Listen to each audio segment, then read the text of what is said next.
The following episode will contain spoilers. You have been warned. You're listening to Cinema IRL, the podcast that throws you into the movie and asks the question, what would you do? Un does not just impulsively drive from Los Angeles to Sacramento. That's a long-ass drive, especially if your friend is bringing you for baby mama moral support. And now, Cinema IRL. I wish I could switch places for just one day. What would you do? Put yourself in my shoes. How do we handle this? What would you do? Put yourself in my position. What would you do? Now it's your turn. It's the first time I've ever heard nice dick used as a pickup line. I don't know if she was a pickup line as much as it was just an observation, maybe? I mean, she was looking from across the lake. She probably couldn't actually tell if he had a nice dick. So I have to think it was a pickup line. I mean, if she could, that's pretty impressive to be able to see across a lake. Yeah. To see someone's dick. Yeah. Okay, folks, buckle up. It's going to be a bumpy ride. One of those.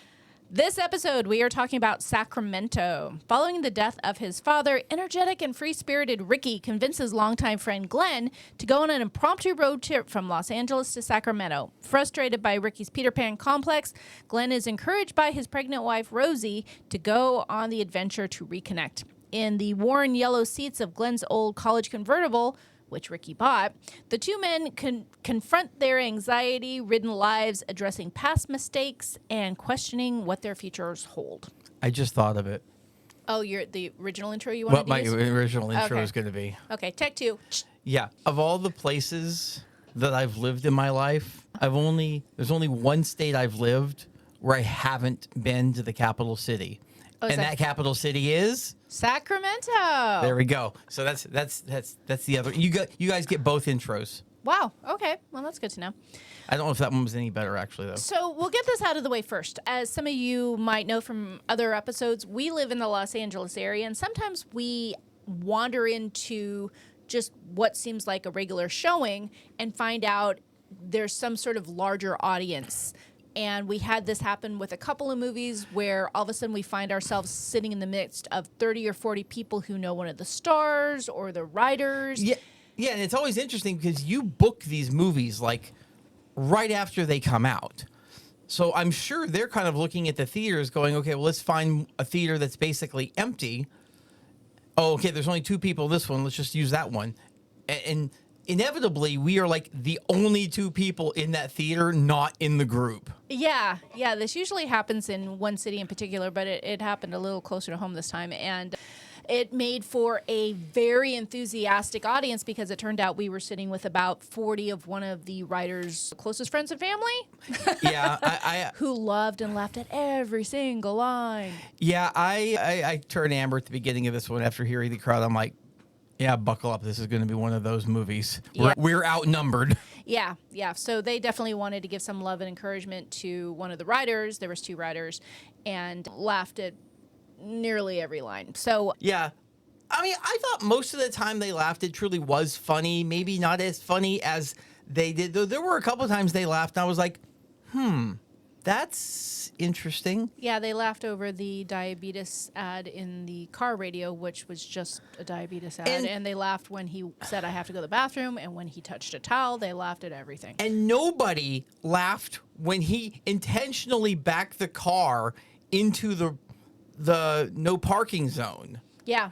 Like, I thought that was hilarious. Yeah, that was very clever. You definitely had to be paying attention there. I don't know if they weren't paying attention, but they seemed to laugh at mostly anything that Michael Cera did, which is why initially I thought it was Michael Cera's Peeps, but it turned out to be one of the writers. So yeah, that said, I didn't actually distinguish that, but you apparently were. Yeah, no, I did because it really annoyed me.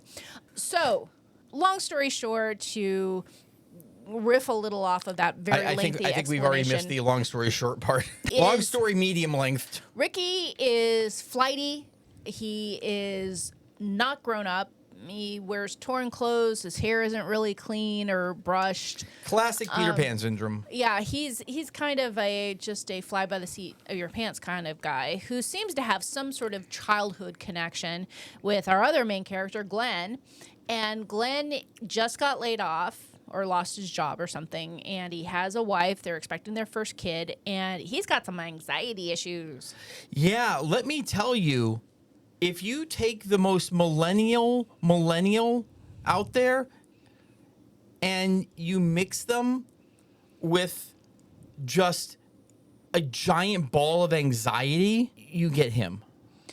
Yeah, when the crib he was assembling squeaked, otherwise assembled, but it squeaked, he pretty much rattled it violently back and forth until it pretty much fell apart. He definitely needs a therapist. Yeah, he needs a therapist, and he needs to get a little unwoked. What do you mean? I mean, he was kind of like talking about my feelings and my boundaries. Like, he was very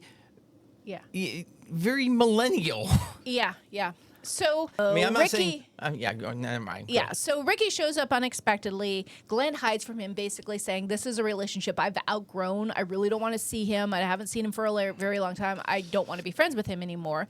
But Ricky shows up unexpectedly, kind of brings him in, and they go out to lunch. And very quickly after that, they find themselves on the freeway, and Ricky basically says, hey, as long as you're on the freeway, do you want to go to Sacramento? And Glenn kind of says, oh, yeah, sure, let's go to Sacramento, thinking he's being sarcastic. And so Ricky proceeds to take them to Sacramento. They pull off at a rest stop. Glenn basically says, okay, you call my bluff. I'm going to go back. And to keep him into the adventure, Ricky says, oh, my dad died last month. I'm going to Sacramento to spread his ashes. Yeah, that was certainly quick thinking. It was quick thinking, but okay. So here's the part that confuses me a little bit. It was quick thinking because it wasn't true. Spoilers, folks. Well, but no. Here's the thing. Apparently, his dad's ashes were in the back of the car. We learn later. Yeah, that didn't make sense because as soon as he tells this lie and Glenn says, okay, fine, your dad died last month, you're going to scatter his ashes, I will go with you. Ricky quickly gets a tennis ball can, dumps the tennis balls, and grabs a bunch of dirt and throws it into the can because he needs to have something to replicate his dad. But at the end of the film, we see that he had his dad's urn in the trunk and didn't use that, so that made no sense at all. Yeah. The writer, I should have booed the writer at that point since he was actually in the room with us. Yeah. I thought when Glenn kicked the tennis ball as he came out, I thought that was low-key funny. And again, nobody laughed. Yeah. So throughout the course of this film, we see Ricky manipulating Glenn to spend time with him. And Glenn just, he's not having it. And he's reluctant to be there. He's grumpy about being there. And then even though Ricky tells a lie about his dad being born in Sacramento and that's why they're going there to scatter the ashes, it turns out a girl he hooked up with and got pregnant actually lives in Sacramento, and he kind of bailed on that whole, I have a pregnant girl. No, guys never do that. No guy's ever bailed on a chick after she said, I'm pregnant. Yeah. So he ends up trying to reconnect with her. So we have very, very large selection of what would you do's here. Where do you want to dig in? Yes, we do. Well, I mean, listen, I know it's a bit of a trope, but if I have a woman who's told me that she's pregnant, I'm going to at least call her back. Like, you just avoid it like a pussy?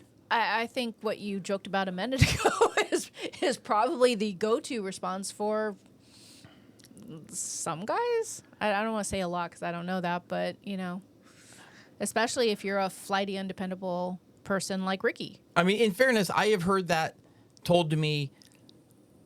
Okay, I've never heard someone say, I am pregnant.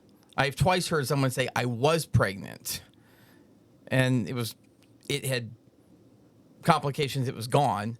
So, like, there wasn't anything there. But even at that, that was like,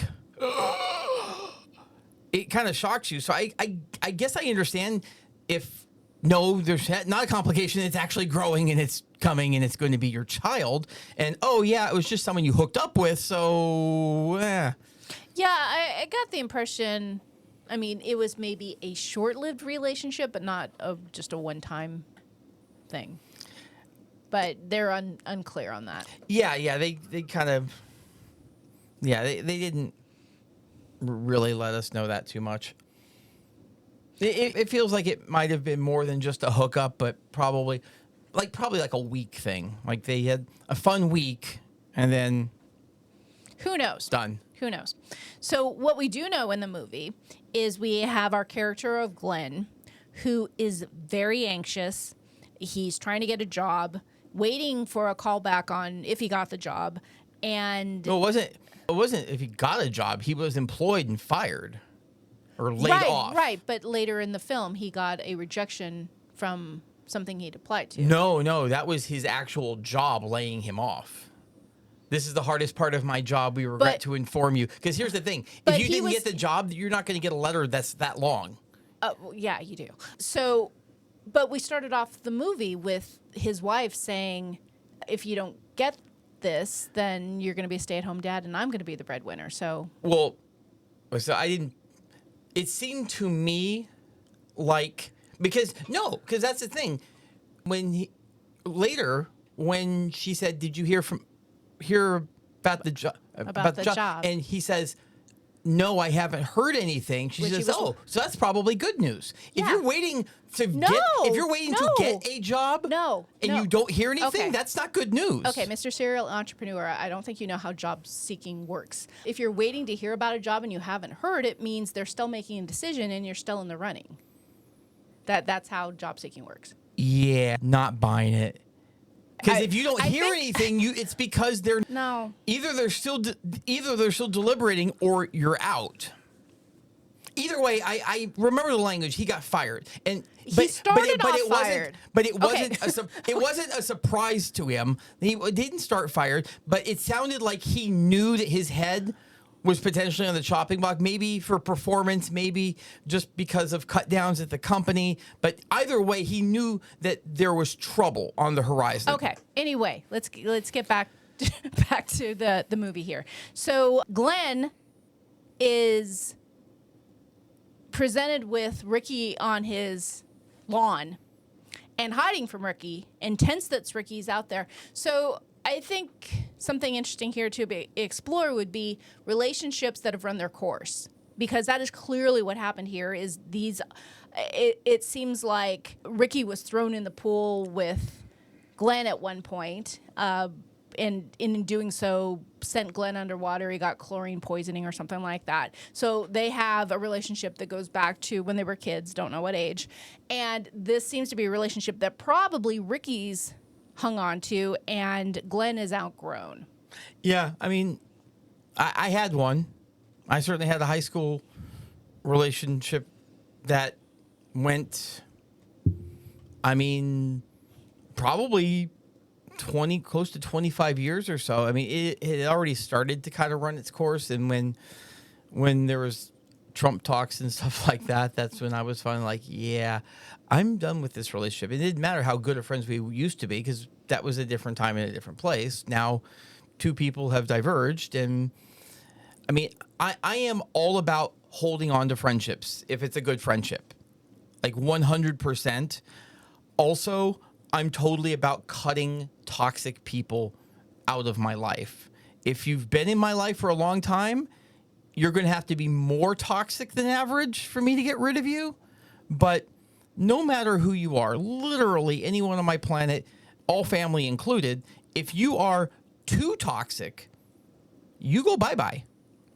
Yeah, I don't think Ricky was toxic. He was just someone that Glenn had outgrown, and that's not uncommon. Well, I mean, I think he wasn't emotionally developed enough. He was more emotionally stable than Glenn was with his neuroses and his anxiety. Yeah, he was more stable. He wasn't as developed, but he was more stable. Where I feel like Glenn was very developed and very unstable.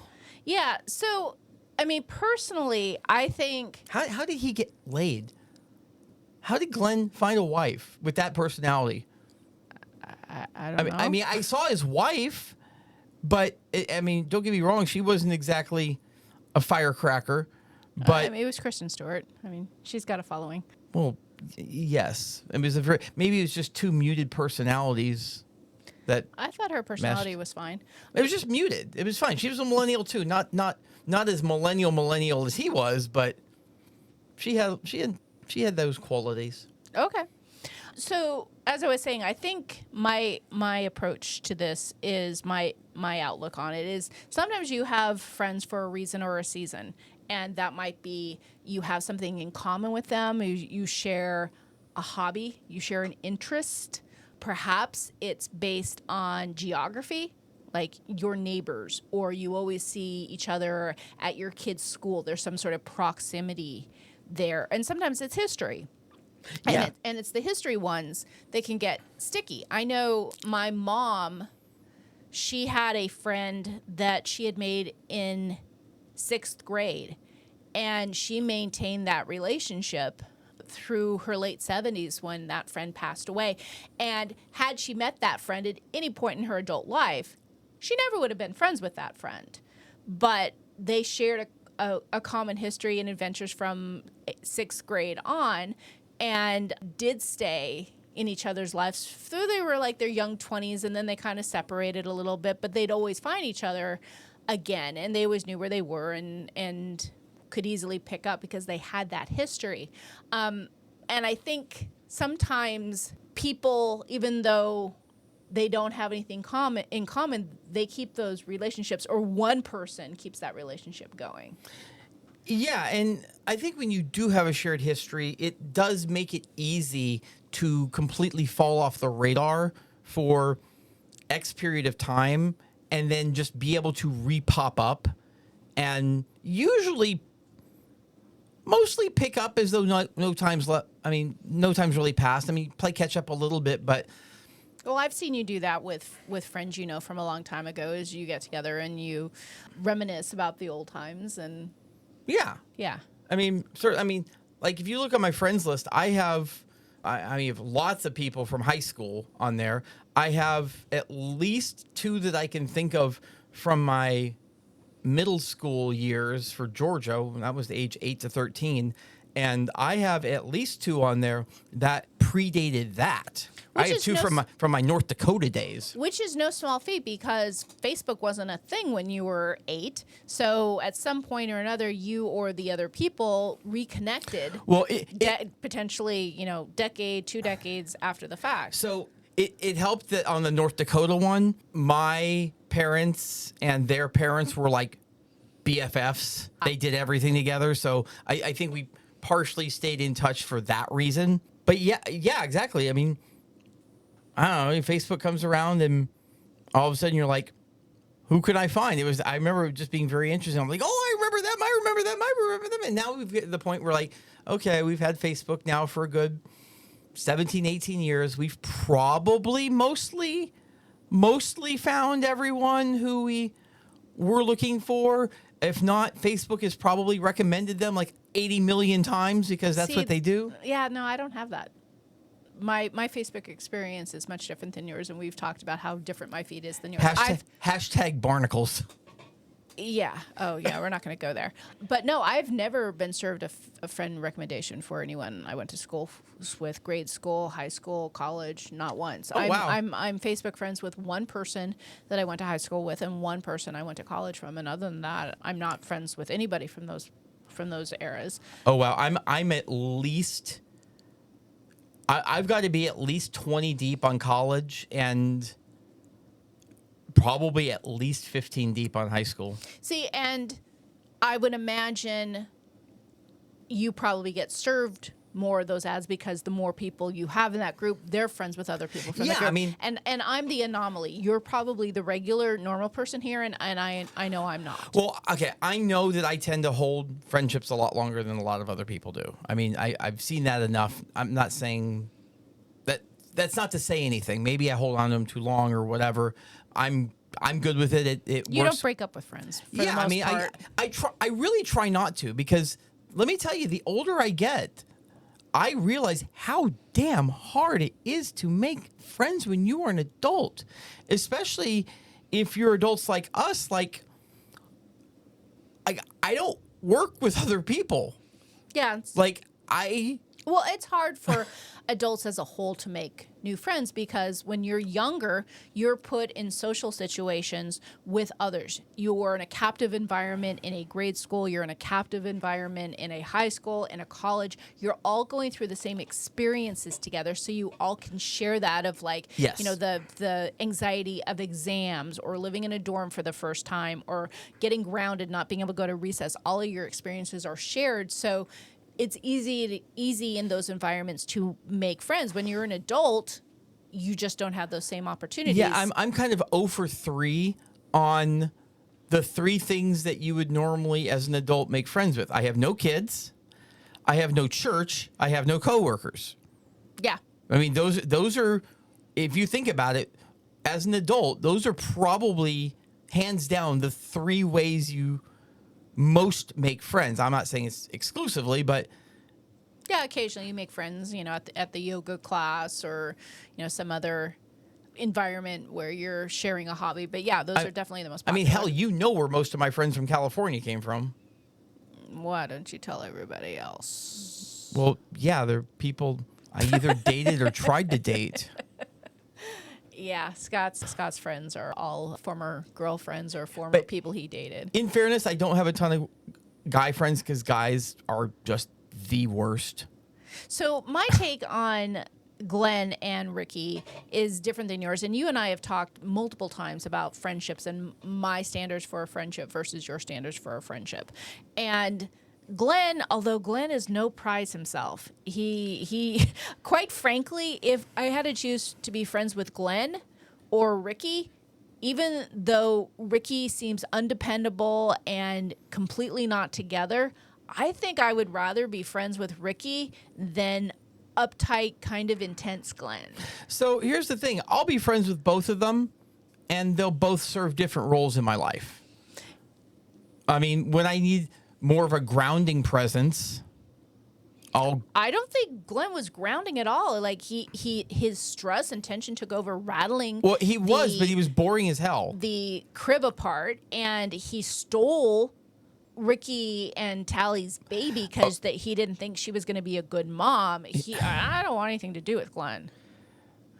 But the point is talking about friends you outgrow. I believe that it is okay to let go of relationships that don't help and serve you in some way. And that's someone who's always on the taking side of things, someone who always talks about themselves and never asks about you, someone who's undependable and you're supposed to meet and doesn't show up, offers a flimsy excuse and does it more than once. Like, you as a human being are worthy of respect from the people in your life. And if you're not getting that, I have no problem cutting people loose. Yeah, and maybe I definitely do have a higher bar to end relationships. Oh, yeah, you like put up with a lot of crap. Yeah, I mean, you've got to, you, like I said, I mean, for me, the word is toxic. If you're not toxic, I'll keep you around. Now, that said, if you're not reliable and you're a lot of the things that you said, we're probably not hanging out a lot, and I'm probably not making because they're hanging you out to dry, not showing yeah, up. so I'm not going to make any real efforts. But if those are your only issues, again, adults, hard to make friends, don't want to cut those off, because I've had relationships that started off as just casual acquaintances and were casual acquaintances for quite some time. And then something happened later and we actually became friends because of it. So I'm not as quick to cut people off unless you're toxic. And that's... Well, and that's a little different than what I'm talking about here anyway. It's like, it's one thing if you have your acquaintances with someone and you kind of maintain that friendly relationship with them, not friends, but friendly. And if that develops and blossoms into something, that's great. But with Ricky and Glenn, it was about outgrowing someone. Like, this person has no place in your life. You have nothing in common with them. They irritate you. You hide when you see them approaching your house. Those kinds of friendships, you got to muster up the courage and say, well, you know what? I love that we have this history together and it will forever be special to me. I think we're going to. It's the same as a breakup. I think we're going in two separate directions, and I'd really like to focus on the direction I'm going. Here's the thing: Ricky was toxic.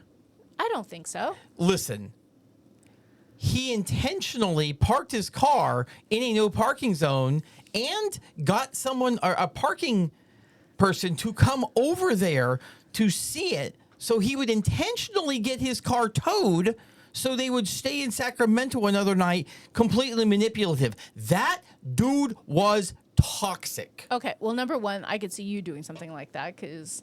Hell no. Hell no. For what? Yeah. No, that's quick thinking and that's manipulative, and I can see you doing that. That's expensive. Okay, well, for that reason alone, you might not do it. But the reason Ricky did that is he was trying to keep Glenn around because he was trying to muster up the courage to go and visit Tally, and he wanted Glenn with him. So when Glenn threatened to go home, he was like, how can I keep Glenn around? And that's why he parked in a no parking spot. I don't think Ricky was toxic. I think I've known someone with a Peter Pan complex. He was manipulating Glenn to do things that Glenn didn't want to do under false pretenses. Okay, that's on Glenn. If Glenn didn't want to do them, Glenn needs to man up and say, I'm not going to do this. Nobody makes you do anything. You make a decision. Well, yeah, but but you play the dead dad card knowing that he was there when your dad died. Okay. Like he knows that if I'm if surprised Ricky isn't your hero. You do love a good manipulation. I mean, yeah, if I'm the one doing the manipulating. I mean, listen, I've always said that people use the word manipulate as though it's a bad thing. And in many cases, it is a bad thing, but sometimes there is good manipulation. And I try to stay on the side of good when it comes to manipulation. Ricky was on the side of selfish manipulation, and that's not good. He wants what's best for Ricky. I would agree with you, but I also think there was no harm done. Like, quite frankly, Glenn needed to get out of his house and de-stress anyway. Now, granted, he's Glenn. He did not de-stress. It was an impromptu. But there was no harm. Who the F takes an impromptu road trip to Sacramento? Like, mind you, they didn't pack or anything. He just was like, let's go. Glenn had nothing with him for this trip. They bought T-shirts at the rest stop so they would have shirts to change into. Okay. I mean, that's toxic. I don't think that's toxic. I agree with you that Ricky was trying to get the outcome he wanted, which was to spend time with Glenn and to have Glenn by his side when he finally came forward to talk to the woman that he had gotten pregnant, who now had the baby. I'm not making excuses for Ricky, but Glenn was a pill, and Glenn is a grown-ass man who could have said at any time, take me home or get off the freeway before Ricky played the dead dad card. Because all along the way, he was complaining and moping and dragging his feet. But that's the thing. Because he didn't have the courage to say, hey, I've outgrown this relationship. No, I'm not going to lunch with you. No, I'm not going to joyride with you. When you have that history with someone, you generally know how to manipulate them. Like Glenn was definitely a highly manipulatable person, and Ricky knew exactly how to do it. So, I mean, sometimes you have your kryptonite. If someone knows you well enough, they know how to get past your defenses and your objections. And you can try to be strong, and sometimes it might work and sometimes it might not. Okay, so closing words, I guess go visit your state's capital. Yeah. I actually still don't know why I would go to Sacramento outside of just being a governmental thing. Like, there's so many beautiful cities in California. There's so many beautiful cities in California, and then the capital of Sacramento. Screw Sacramento. We hope you enjoyed our episode. Thank you for listening. And to catch all the new episodes, please subscribe. We release 2 to 3 episodes weekly, so we'll have new content regularly. Until next time.